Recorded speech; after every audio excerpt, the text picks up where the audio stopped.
Spectrum wants to hear your views. You can SMS at any time during the show.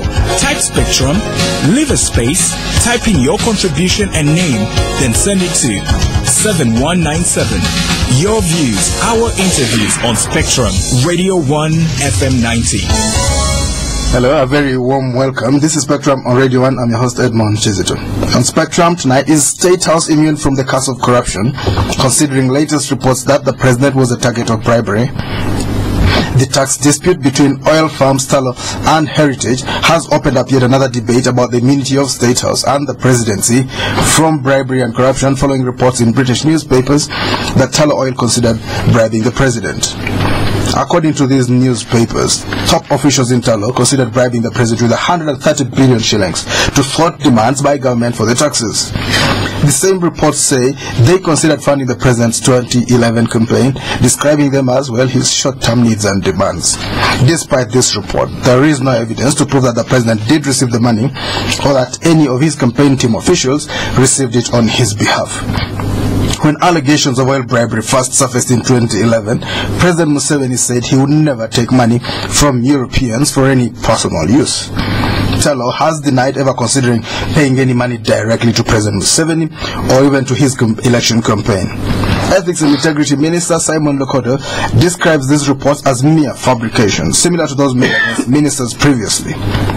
But the opposition in Parliament and other anti-corruption crusaders insist that there is no smoke without fire, since this emanates from a court record. They insist that a consistent trail of several corruption scandals, noted recently, all lead to State House. They also say that the NRM party has failed to account for the sums of money it used to run a sky-high level campaign, according to what they say. Now, the law requires accountability to the Electoral Commission after campaigns. Now, tonight we ask, is State House immune from corruption? Should steps be taken to stop the president from engaging in some affairs, considering the effects of some of his directives? How can the private sector that is not under the whims of politics help in dealing with political corruption? Specifically, our guests tonight, Hon Paul Mwiru, Jinja Municipality Mp, also Vice Chair of the Public Accounts Committee. You're most welcome, Hon Paul Mwiru. Thank you. Good evening, listeners. We're also joined by Ambassador Kintu Nyago, Deputy Head of the Ugandan Mission in New York, formerly Deputy Principal Private Secretary to the President. You're most welcome, Mr. Kintu Nyago. Good evening. We're also joined by Mr. Mustapha Mugisha, President of the Association of Certified Fraud Examiners, Ugandan Chapter, also CEO Summit Consulting. You're most welcome, Mr. Mugisha. Thank you, Edmond, and good evening, listeners. Honorable Paul Mwiru, what do you make of reports that someone wanted to bribe our beloved president? Well, I think the starting point is when we talk about State House, we talk about an institution. Ideally, it would have been that actually would be looking at an institution taking place. And maybe the first question would be, what are we seeing the president doing in all this? Our good president has ministers, he has technical officers within ministry. This is all what we have been saying. The president himself has ever said that actually we don't want to see State House turning into a clearing house. Prima facie, a case has been made out against the president in the opinion of many listeners out there. What are we waiting to see? A statement from the president rebutting the allegations made, because they are very, very grave. Because if it does not it doesn't come out outright to rebut what has been said, two things happen. One, people will start actually. This gives credence to the bribery allegations, which were, of course, what had done by the police. Now we see it coming to take shape. Two, this even now actually try to bring out the argument we had in Parliament when we're working on the laws in as far as oil is concerned. We are saying, look, we must have an oil authority to deal with actually any issues which would arise, so that people take collectively decisions. We run away from that. But you see, what are we seeing in all this? Of course, you see, I would have been surprised if actually this did not take place. What do you mean? You see, when this whole thing came about, the person had not been mentioned in all this circus of the bribery allegations. Yes. We saw him taking the center stage in presiding over. So what do I have in mind? I am looking at all the scandals we have had in this country. Most of them which have been very controversial. I'll start with, remember, when it came to Jinja Yes. when it came to the choppers, it was the president forgiving. You mean the helicopters? Yeah, the helicopter thing. It was the president who was forgiving. I say, you got someone out of that, okay, use it in the north. When we came to Haba, we saw the president's letter.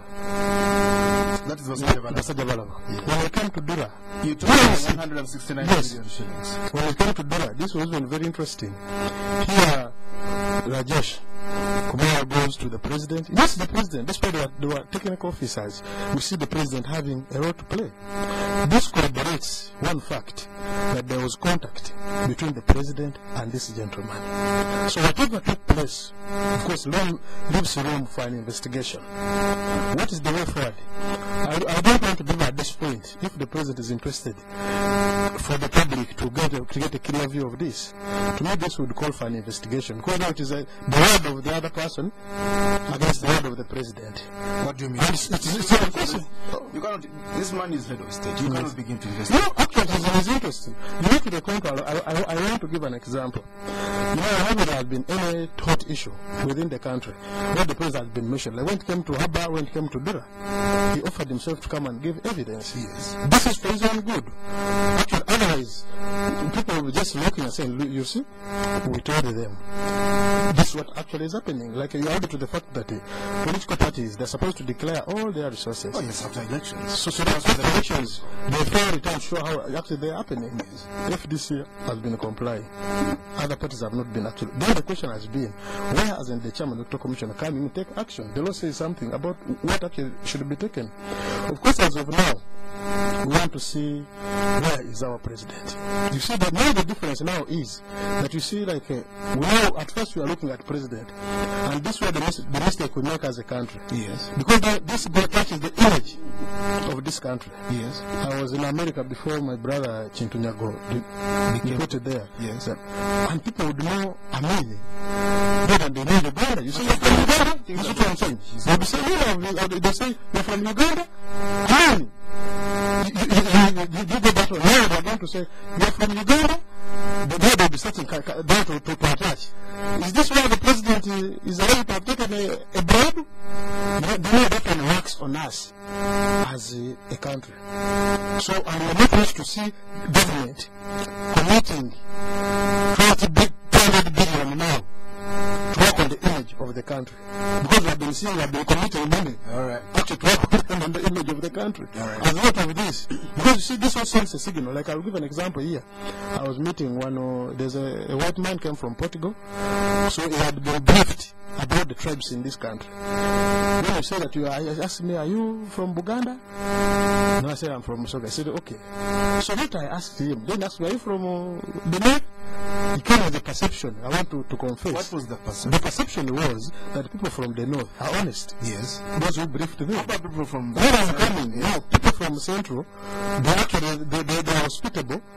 That you see, they can take a Damascus to at any point. They can be. They can do anything. Turn their back on. Actually, I was even shocked. People from the west, as we will. You see, because you said I was shocked. The man was asking. Actually, so the point I'm making that you see, the people from the east and the people from the west. Yeah, that's what we say. Of course, we said that the people from the east, they looked at us. He was told, yeah, they are honest. But then their problem, because I took a ask them, their problem that they are not hard pressing in terms of business. And the people from the west. Of course, the people from the west, you know, this people had power and they would move anything. All right. You had categorized all of us. Let's leave so it there. what we want to avoid the situation where people can attach stereotype and say you're from this place where the president is allowed to have taken a bribe. So I think it's in the interest of the president. Let's move forward. Ambassador Kintu Nyago, Your Excellency, talk to us about this. Is a big cloud. Some of us don't understand it. What's going on here? These are press reports, and you cannot judge someone from a press report because there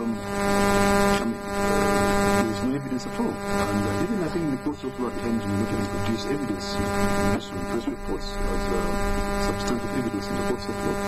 So somebody in Britain, creative possibly, wrote about this. A creative writer. Could have been. Should have been writing about theater. Or some fiction. So against that background, you find that this is not something that you can present credibly. And it cannot stick. But that said also, prejudice is important. And so no case can be made out of this, but impressions can be, perceptions can be created. And regarding the issue of the oil authority, that does not mean that if you create an oil authority, which for example is autonomous, as possibly this Honorable Mwiru wants to point out, that does not mean that this cannot be bribed. This could also be bribed. But clearly from circumstantial evidence, one can say that Talo, in case it attempted to bribe, Attempted to bribe. in case it attempted to bribe, Yes. it was not successful because that's what the tax was paid. Because I think what you have said is that they attempted to bribe in order to circumvent paying the tax. That the tax after they bought the shares or the the concession of heritage.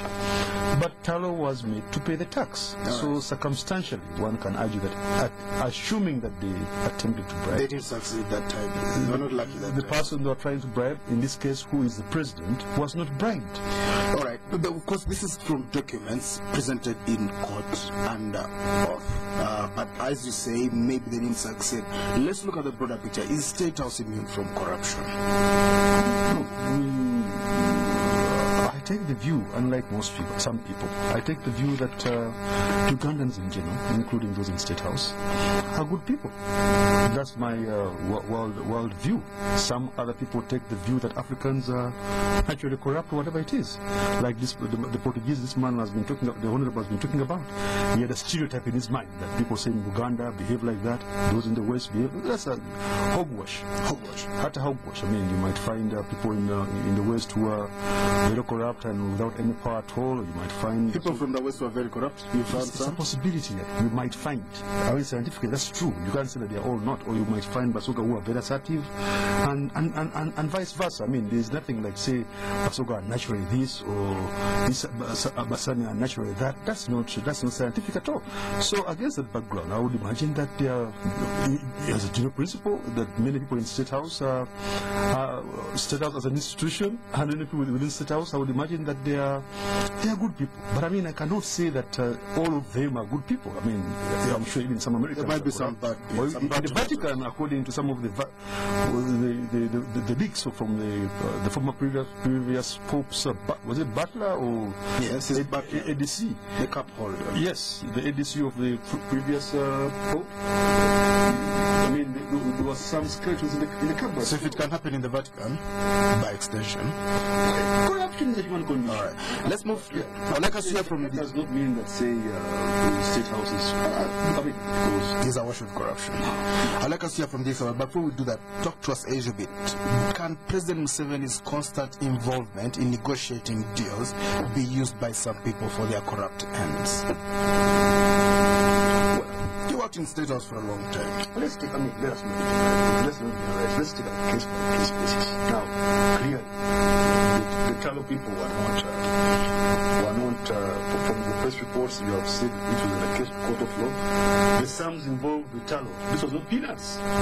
If Mr. Museveni refused that, $50 million. that's not peanuts by any standard. By any standard. 15 million US with Zim dollars. Depends on where you're standing. Please, even if you're in the If you go to Bill Gates, he'll tell you to go home. even Bill Gates has not done that in a long time. If you are talking about 15 million US dollars, not Zimbabwe dollars, 15 million US dollars, and the man refuses it, then clearly, I mean, that's a good indicator. This is Sabaro and corruption. That's Let's a move good to the indicator expert. that possibly you would not take any other corruption. Mr. Mustapha Mugisha, you are an expert in these things. Talk to us about how you isolate the politics from it. If you were supposed to investigate this case, where would you start and what would you be looking for? Before I say where I would to start, I would say the general perspective in the private sector is that people don't want to talk about fraud, and it is all a the business of denial. Somebody doesn't want to accept that there is a problem. So I like to give credit where it is due. When you hear cases like this coming up, it means that some department of government somewhere, they are doing some good work, because this means that maybe somebody is coming up with this fraud, somebody is investigating, and of course they are getting up some things. So at a global level, you realize that an allegation of fraud affects the country's reputation, and that is something which is very important, especially when you look at the perspective of foreign direct investment or even attracting foreign partners. The challenge has always been when somebody posts an article like that, it goes on the website. Unlike if it appears in the newspaper, it is one day and maybe somebody just grabs it. But on the internet, an article like of today can stay there for the next 20, 30 years. Now, it is going to cause certain stereotypes, which is something which is very bad. So, in these cases, of course, it is very important to get a strong statement for the purposes of the country's image and reputation management.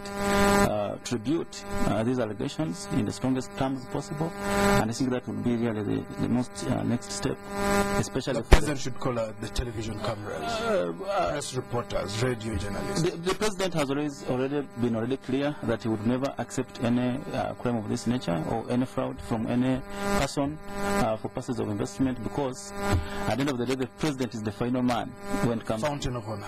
Fountain of honor. So on that end, I think the president has been very clear in the past, and I think this is the next good thing to do, to maybe through the country's media and the other relations, to ensure that there is an investigation into this allegation, and it is strongly rebuted in the strongest terms possible, because we have seen if Talo has been made to pay tax obligations they're supposed to pay, that means that things are working. The president has separated himself from the institutions which are supposed to ensure that the good work is done. URA has been pushing. If the president was involved, obviously I would think that Talo would have avoided paying some of these things. So from the private sector perspective, when you see many instances of fraud comments coming up, problems are emerging from different ministries, it means institutions which government has set up are working. Let's talk about institutions, since you've raised it anyway, poignantly. Let's talk about institutions. You say at some stage the president is allowed institutions to work, but in some cases he's come down and said do this and do that, and sometimes those have ended up in questionable deals. Do you think he should separate himself right from the start, get State House out of these things, leave it to the technocrats? Well, I have not had the opportunity to work at the president level to know which decisions take place there. But obviously, but following them from the mass media, yeah. There are cases. Dura Cement, Haba Basajabala, he wrote 6 letters to the central bank. Salim Saleh, the helicopters, he called Salim Saleh under a tree and they spoke and he said, I forgive you. Stretch your hands and say you'll never do it again. Salim Saleh says he'll never do it again and he's forgiven, in addition to other cases. Do you think he should separate himself from these things right from the start instead of waiting until the end to throw them back to the technocrats? I think that is why there are systems and processes. So that is the right thing to do. Hon Paul Mwiru, you can answer the same question. Well, at first, you see, there are two questions. Of course, one would put, like just as my brother Nyago said, when there is a bribe, there is no receipt given. But they don't give receipts. They don't give receipts for bribes. That is one. Two, I've never received one, so I have no experience. Yes. Go on. Two, I want to create one example. We met the Public Accounts Committee of Germany. Actually, in their country, Bundesbank. Yes, Bundestag. they no longer try to find out whether it's true so and so did an act. They try to actually find out what is the solution. Because one, of course we are talking here, and I want to tell you as a lawyer, that this discussion we are in, we are actually creating debate in the public. And now what would be dealing with as a country? How do we insulate the incoming president, assuming what a transition, so that he does not find himself in this style? You did put a question to my brother Nyago, that you see the issue in State House. I was in the State House when he was there, when he met the president on Honduras Public Accounts Committee. You remember what the president was saying, that when we asked about the letter, the CEO letters are very instructive. They are saying they are downplaying the president's letter. Yes, they are downplaying a technical opinion by technical people. And said, you know, these officers we have here, they don't have the vision. Remember? Yes, they don't have the vision. That's what he was saying. Right. You know, they don't have the vision. You know, at times, you know, these letters, the way they can actually was showing that now in the case of Lura, you know, instead of listening to a technical officer, commissioner in geological survey, said that look, there is a problem. He listened to his long-time friend, the Honorable Karuanga, who is a village mate. So the question you were asking, what are we looking for at seeing? Like as I said, of course, if at all there was a story at my home that I did, that there is suspicion I did rape my daughter. God forbid. Yes, God forbid at home. And it went to the public. You see, the debate as to whether I participated or not, you see, that's another matter. But you see, any episode would be said, but how come that these people have actually raised this issue? Right. And what would be what we want as society to show that such things don't actually take place? That's why we need to strengthen this. And actually, the president did say, the president did say that you see, we need even to come up now with the Presidential Powers Act. So that as we are moving, people know who must do what. We're supposed to see ministers actually dealing with these issues. Remember, there used to be the coffee marketing board. Yes. There used to be the marketing component. We want to see a president exerting his executive powers, letting his ministers to produce power with executive power, and actually other people doing this. But otherwise, if he leaves us in this, into this suspicion to know whether the father defiled the daughter or did not defile, it is a question of evidence. This is Spectrum on Radio 1. We're going for a break. We'll be back to stay tuned. Uganda Communications Commission is currently conducting nationwide mandatory SIM card registration. Register your SIM card in a few easy steps. Visit your telecom operator's customer care center or any other designated registration center and provide your phone number, a copy of a valid ID or any other valid ID with accompanying photographs such as a passport, driver's permit, voter's card, or a letter from your LC. Information on your physical address or residence will also be required. SIM card registration protects mobile phone users from incidences of fraud, incitement, terrorism, and hate messages, among others. Please note that SIM card registration is mandatory, and those who fail to register risk having their SIM cards deactivated. All information shall remain confidential. Let's make communication safe. Register your SIM card today. So I'm chilling at home with my crew. The boys are waiting to watch the game on the telly, but the chicks want to go to the beach. So how do we play it? A glance across the room. Eye contact is made. A plan is hatched. Pete will get some sand. Lots of it. Jeff will take care of the deco, Tim the entertainment, and I the clubs. And so we bring the beach to their apartment. If we can't go to the beach, we bring the beach to us. It's just how we do. It's not about where you're at. It's the difference you bring. Get a fresh take on things. Club is brewed longer for easier drinking. Brewed slower for great taste. Club, tastefully different. Not for sale to persons under the age of 18. Excuse me, what is this 300 shillings on my bill for? That is for the tinted candles, madam. And this 100 shillings? That is for the air conditioning. And this 200 shillings? For the blue walls, ma'am. I can't believe this! Why pay for what you don't use or ask for? That's why we at Standard Chartered are introducing the Easy Go account, the first current account of its kind that gives you complete control of your banking charges. For more details, visit a Standard Chartered branch or call 0414 34 0077. Would you like to leave me a tip, please? Spectrum on Radio 1 FM 90. Welcome back on Spectrum tonight. Is State House immune from the curse of corruption, considering latest reports that the president was a target of bribery? Our guest tonight, Hon Paul Mwiru, Jinja Municipality Mp, also Vice Chairman of the Public Accounts Committee, Ambassador Kintu Nyago, His Excellency, Deputy Head of the Ugandan Mission in New York, formerly Deputy Principal Private Secretary to the President, and Mr. Mustapha Mugisha, President of the Association of Certified Fraud Examiners, Uganda Chapter. He's also Chief Executive Officer of Summit Consulting. You two will be able to call in and contribute to this discussion. Ambassador Kintu Nyago, sometimes they say, apart from the position of the technical people, the president has to take a position because of political implications and security implications. Can you outline some of those for us to get the context? Well, to begin with, He has the mandate. He has the mandate to govern this country, which he gets through a democratic vote. So he has to make policy. At times he has to take initiatives that ensure the national interest. But equally fundamentally, we are going into something new, oil politics. Because with oil politics, you find that a lot of money is involved. These multinationals, I'm not saying Talo is corrupt, but there have been examples elsewhere in many other countries where multinationals of various types, but including those that are dealing with oil, that splash around a lot of money to bribe the political elite, not just the president. They don't, not just the president, go on. Not at all. I mean, even parliamentarians, they bribe the legislature. Oh, they bribed some already? No. I mean, historically, it has occurred. So, if we are talking about, for example, problems emerging from or an attempt to bribe the presidency, there's a precedent. It's not a new thing. What I'm saying is, we should not just look at that.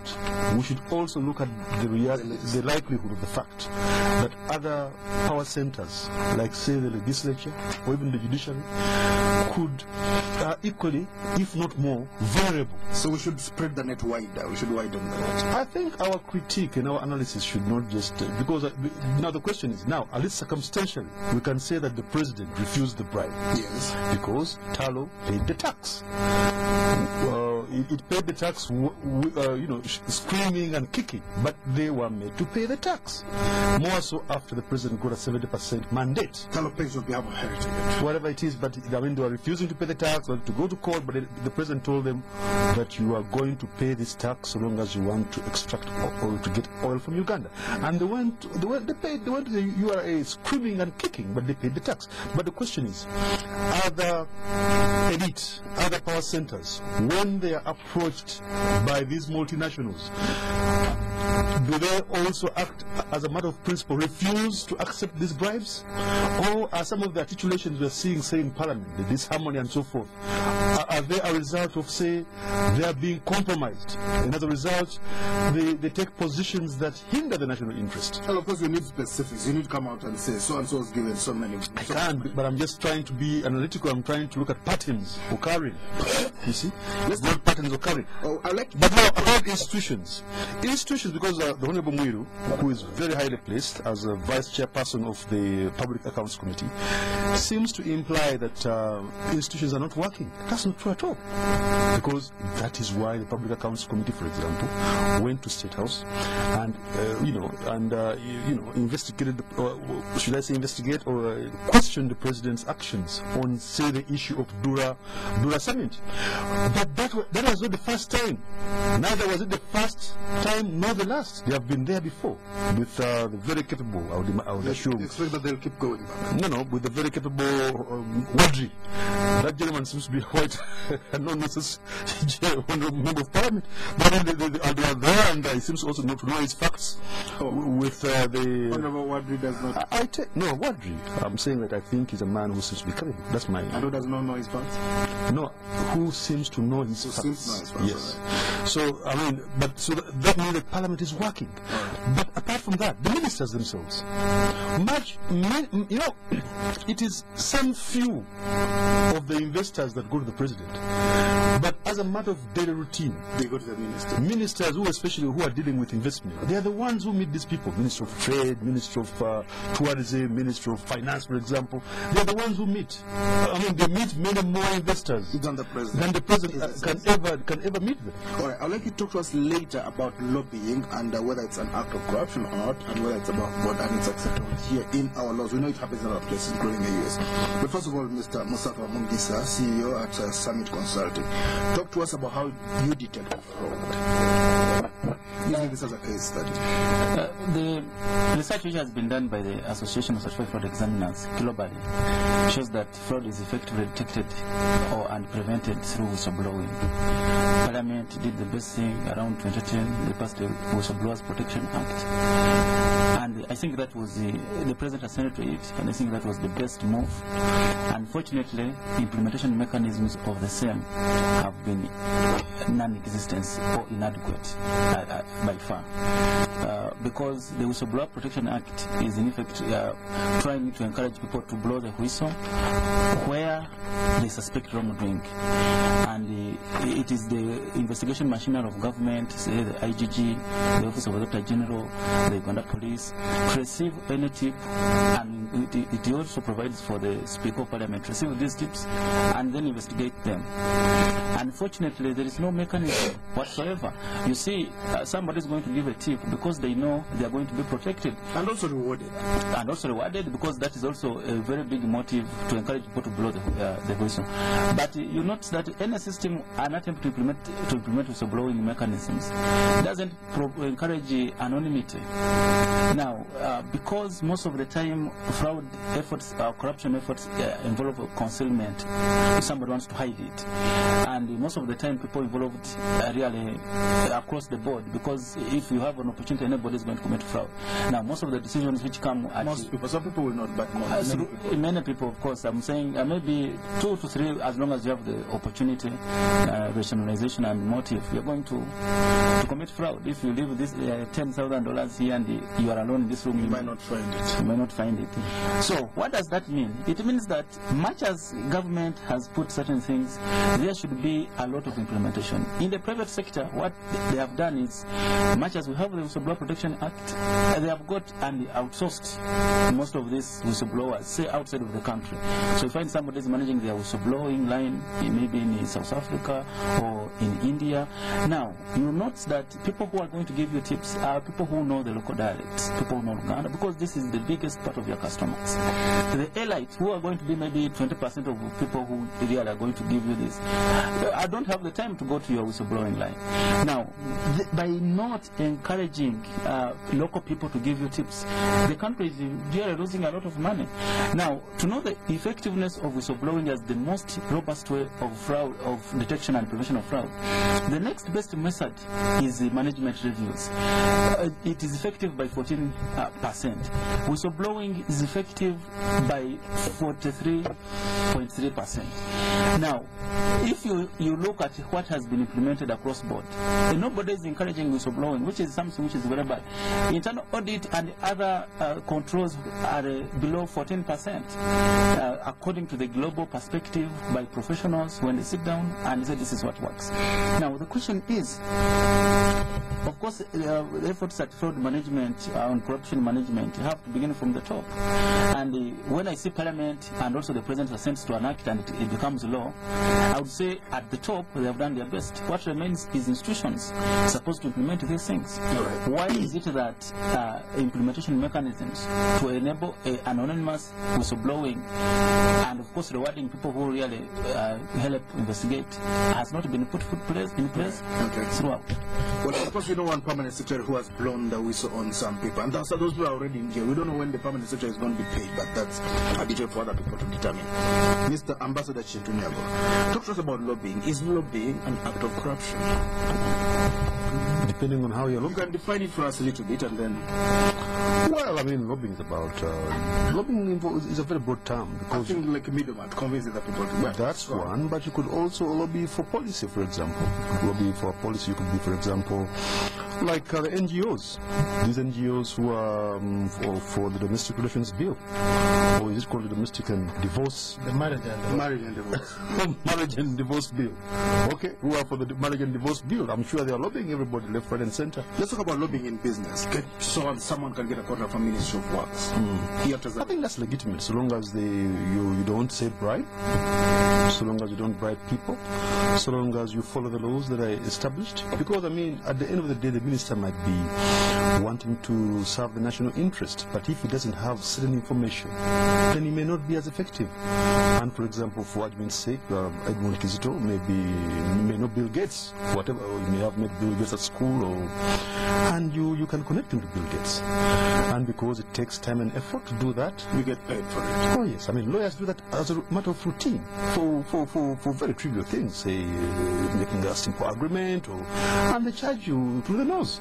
So I mean, you could have such skill yourself, and I think it's fairly legitimate in case you do it within the context of the law, and you're not say lobbying for the importation of cocaine or human trafficking. Thank God you're also a lawyer. Why do you make Mr. Chintu? Well, go on. Where should we draw the line? Mr. Chintu wanted us to find out hitting me.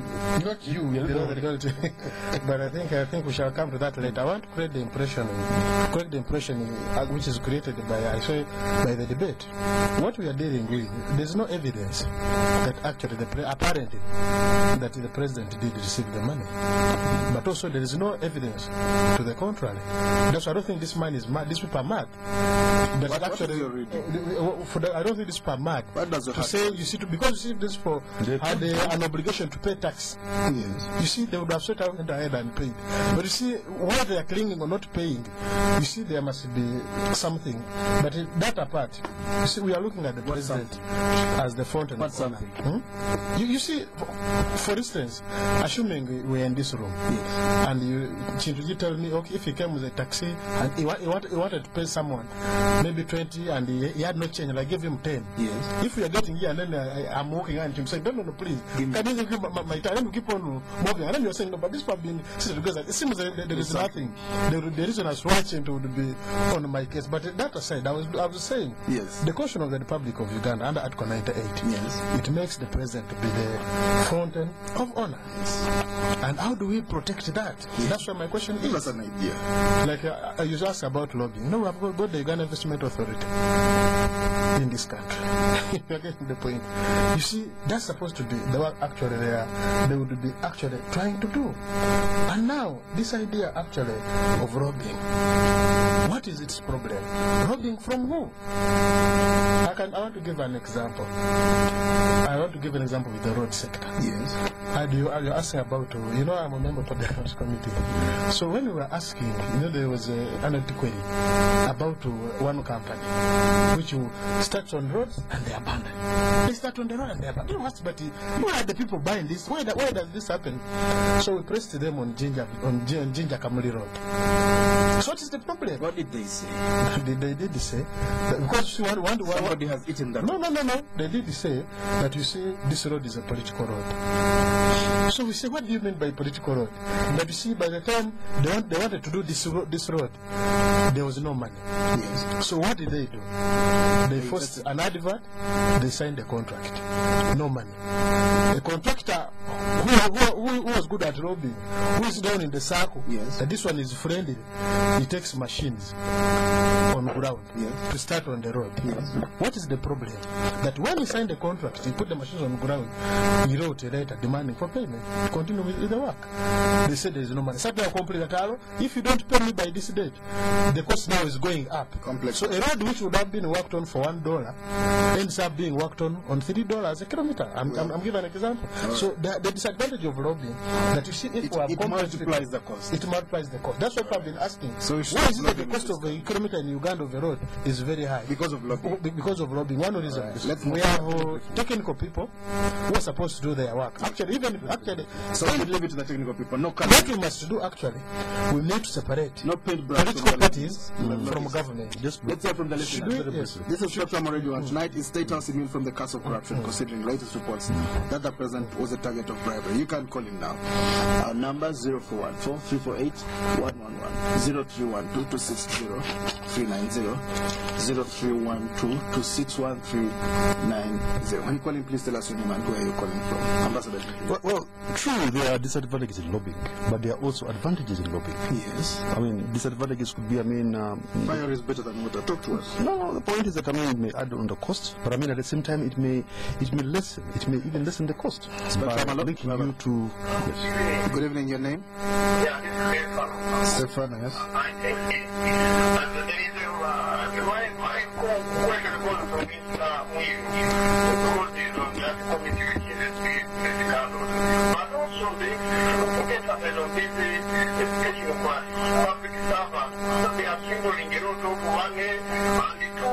There is a problem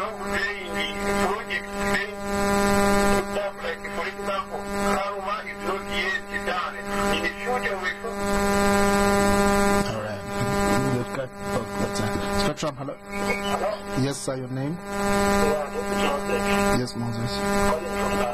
Yes. What I'm thinking is if the pastor can give a bribe, he can also be bribed. Because I remember this kind of benefits who are given bribes to support a separatist order. So the pastor gives a bribe, and also receives a bribe. Okay. Spectrum, hello. Sounding philosophical. The Honorable Paul Mwiru. Yes. 5 million shillings. I will first actually, and my brother Nyago agrees with me. For instance, this has been investigated. My colleague Dr. The caller was talking about the civil servants. What do we find? These civil servants know what they are doing. Spectrum, hello. Yes. Good evening. Good evening, your name? Jinja Municipality Mp. Then I will have to ask the gentleman in the among those who are fighting corruption. Is there any way how you will be fighting corruption by way of putting measures whereby Jinja Municipality, if I am the one asking for bribe, or when I am in those corrupt tendencies, is there where shall be a move to see that he who gives the bribe and he receives both, or maybe put in books of law? Okay, let's get back to that. I was trying to answer when was castigating civil servants. These civil servants make work plans, make budgets. I'll give an example for Jinja. They made the work plan that the budget as a district and the financial. They were supposed to receive money in quarterly basis. Okay, let's take our final caller tonight. Spectrum, hello. Yes, your name? Come again? Yes, Sissy. I just want to make my comment. Please do. For someone to be bribed or not to be bribed, I think every human being is. Every human being is what? It's the tolerance level. Okay. Being bribed or not being bribed, everyone is prone. The difference is your tolerance level. If this government is willing to fight against corruption, everyone will recognize the tolerance level. They will not even attempt the officers if they know that it is not accepted at all. It will not go through for them at all. But if it's tolerated, it will keep going on. No one is immune. Well, that's a generic statement. It might not be really accurate. I was giving you an example of the technical issue. The district made the budget work plan. They had activity to run in I for one. You can't bribe me. They had the activity to run in a quarter. What does Minister of Finance do? They send money 2 months after the scheduled activities. The money goes at the district. Of course, now the issue now was, what would the district do with this money? Because they did it countrywide. In some other places, because people call me, Chairman, the Black Country Committee, we have a problem. The district, they have told us to put in accountability for many of activities which we have not actually done. What should we do? We refer them to the Government Public Accounts Committee. So what we are saying that the technical officers do their planning, but even the way money is sent from the center 2 months after or 4 months after the planned activity, when the money goes in the district, they say these activities are overtaken by events, or not planned them, but then what happened to the money? So what are we saying? That actually as government, there is an NGO which is trying to propose that you see if you even lift the qualification of the councillors, the chairperson of the what level do you want them to be at? Of course, no. They said senior 6. Reason? Senior 6. Reason? You know these technical officers. You saw them swearing. You see these technical officers are so technical to these guys that they're supposed to supervise them actually politically. Yes. But they don't know what actually is taking place. That's why you see money goes into the system. The councillors are there. They agree. They tell them to put in accountability for money they have not done any activity, and not until one technical officer and goes and say, look, there is this problem. We have saved this money. They tell us to put an accountability for no activity done. So what are we saying? That we must use the public service. My brother Nyago agrees with me that now they have not even moved off now from the technical officers. Now one of them is taking over the budgeting process. And as a result, the technical officers are saying something else. As people who are technical in that field, the other them is looking at their wish list. People are being removed. Yes, and then the other man is looking at his wish list. Because now the budget is going to turn into a platform to implement presidential pledges. So as a result, because the budgeting process is a process, it starts at the villages. Voting wisely. It starts at the villages. ambassadorship. Your Excellency. No, I have the highest regard for the deputy chairperson of PAC, but I mean, look, let him not become too technicist, because the entire thrust of the NRM revolution and the constitution was to provide civil power to the population. Because we are not abolishing the budget office. No, look at this. The budget, the budget is not. The budget in a democracy, in a civilian government, elected government, anywhere in the world, is not a technical program. A budget is not a technical program. It's not. It's a political program. A budget, that's a fact. I mean, you could go to the school of public like Karl Marx with a lot of conventional goals. This is basically liberal thought. A budget is a political program intended to implement a political program of the existing political powers. Say, if, for example, it's a government of national unity, their manifesto is the one that's implemented by that budget, and so forth. Now, that's it. According to the wishes of the people. That's why they elect. If they want districts, you give them this. Exactly. Whatever it is. And by the way, but they elect based on the manifesto. Exactly. So should they elect and the manifesto is a political program. Now, that's it. The issue of the argument that the Honorable Mwiru has been talking about of the capacity of districts, and then say calling for people to have PhDs in the district council, I think that is not. I think that is elitism. Well, I think the NGO could call for postdoctorate councillors. Yes. Look. The important point I'm trying to make is this: in the office of the OPM, where there has been grand corruption, is it because the political leadership there didn't have A level? Please. Is it because the political leadership in the OPM did not have advanced level? I'm not an expert. Say in the last 10 years. Let's hear from so the point really it is just the ability, the capacity, or the ability of the leadership. You don't need to have a postdoctorate to be able to manage the technical people. Mr. Mustapha Mugisha, talk to us about this.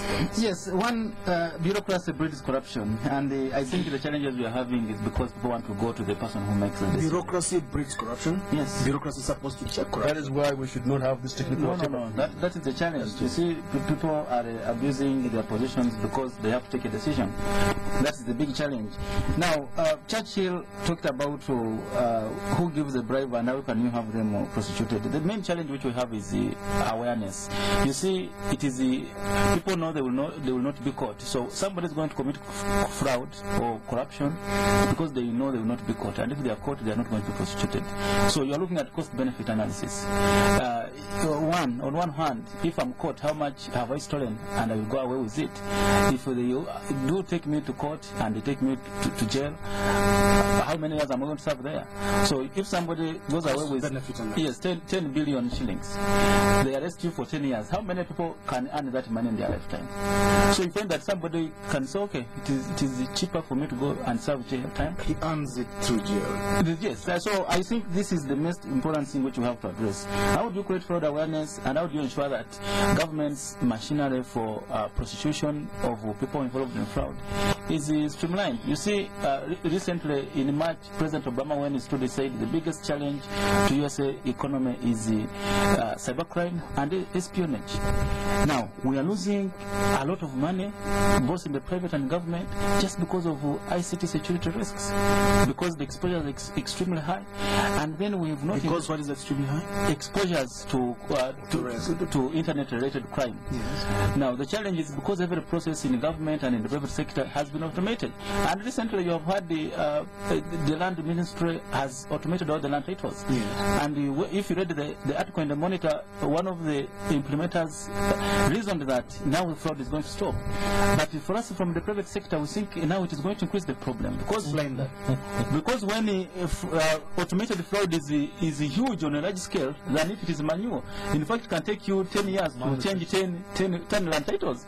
But if it is automated, you just need to change a small thing. seconds. Seconds. So I think what needs to be done is significant training in terms of investigation of cybercrime, in terms of prevention, and in terms of investigation, because people know that if we don't have the right tools and resources and skills, you are not going to get enough evidence which can prove beyond reasonable doubt that a crime has taken place.